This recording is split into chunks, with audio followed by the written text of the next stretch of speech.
বুঝলাম বরিশালে হালায় কইলো যে ওখানে মাইয়া আছে বিয়ার পাত্রী কই মাইয়া তো দেখতেছি না।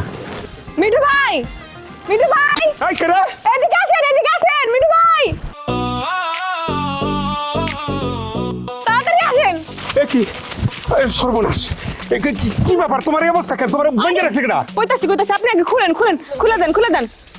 কত বড় সাহস! হ্যাঁ আব্বা এই মিঠু এই ঘটক আমার বউরে কি জানি করতাছে রে কত বড় সাহস এই কত বড় সাহস এই ধর মার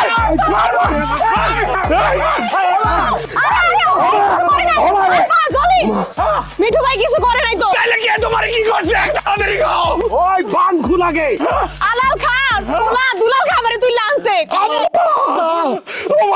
আমারে আই এত বড় সাহস আমার বউরে উঠাই নিয়ে আব্বা এরা শেষ আমি দেখে ধরবো আব্বা।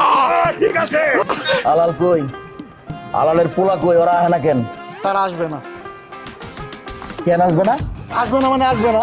আলাল খাওয়া আসবে না, দুলাল খাওয়া আসবে না। আপনার সামনে আসার সময় তাদের এক বিন্দু মাত্র নাই। তারা আর কি বলছে? তুমি সবসময় যা বলে আপনার তারা গোনায় ধরে না, আপনাদের তাদের সময় নাই। আপনি একটা দুল ফোন তোরা ডিটেলস কইতে কইছি? তারা যখন কইলো যে আমারে মানে না, আমার কথায় আসবে না, আমার এখানে আসার মতো সময় নাই, তখন তুই কি করতেছ? কর আমার রোমান্সি আলাল খাওয়া আছে, দুলাল খাওয়া আছে, খালি মারে নাই আমার দাও দিয়ে এসে কূপ দিতে পিছন দিয়ে একটা কূপও মারছিল। আমি কোনো রকমে আমার জীবনটা আপনারা ধরে আপনার সামনে খারেছি। টাকা ধরে আমার সামনে খারাপ কি দরকার আছিল? তুই অগর মায়ের খাই ওখানে মইরা শহীদ হয়ে যেতিস। এটা কি করছে এখন? ঠিকই তো কইতেছিস। তুই চেয়ারম্যানের লোক হয়ে মায়ের খেয়ে আছিস, তো লজ্জা করে না? কত লজ্জা করছিল, লজ্জায় আমার পুরা শরীর একদম লাল হয়ে গেছে। এই হারাম দাদা, লজ্জায় মানুষের মুখ লাল হয়, তোর শরীর লাল হয়ে গেছে না? কি বুঝাস? দেখেন চেয়ারম্যান সাহেব, আমরা হলাম সর্দার বাড়ির মানুষ।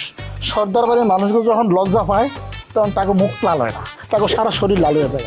আমার কথা যদি আপনার বিশ্বাস নয়, আপনি বাইক ফোন দিয়ে দিবেন। তুই আমার চোখের সামনে থেকে যা।